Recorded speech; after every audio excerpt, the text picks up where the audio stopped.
Hi, I'm attorney Deb Stevenson, back again with some more answers to your questions. You have a question?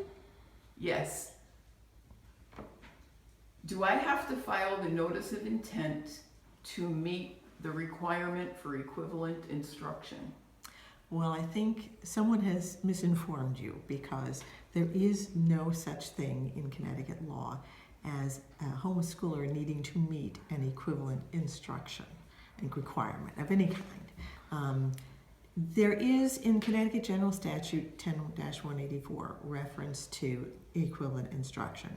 But in order to explain that, I'm going to have to go into a little bit of history and background about the Connecticut General Statute. In Connecticut, we have had the right and the obligation to instruct our own child since the Code of 1650. That's when it was first put into statutory law.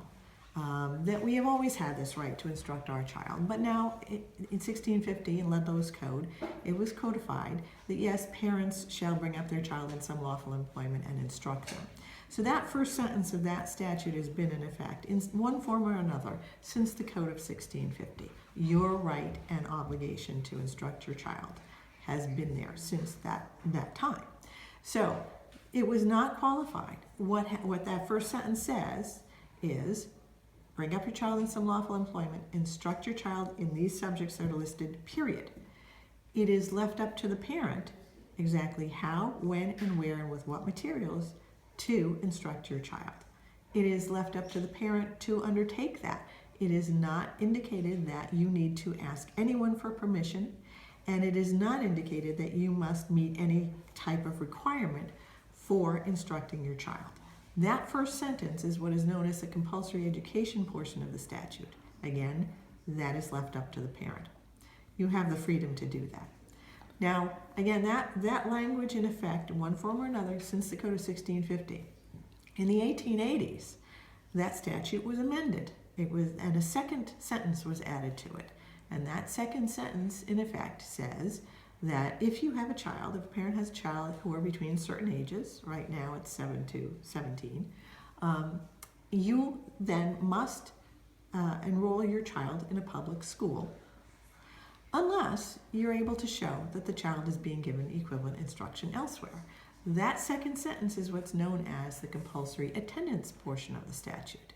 That came into effect in the 1880s when many parents were sending their children to the factories to work and not educating them. So that's how the statute came to be, those first two sentences. They are quite different. The first sentence, again, gives you the obligation and the right to instruct your own child in those subjects, period, unqualified. The second sentence says if you're not undertaking, basically, that obligation, and you have children between certain ages, then they must go to a public school, unless you're able to show the child is being given equivalent instruction elsewhere.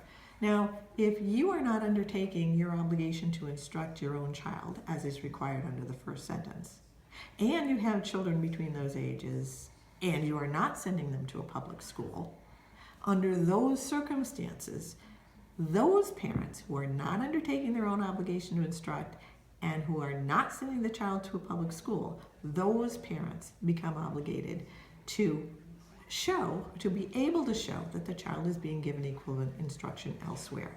Now, if you're not undertaking it by yourself and you're not sending the child to a public school, where else might you show that the child is being given equivalent instruction? The only other place left is in a private school, and that's how we have interpreted that issue. And we'll see you next time.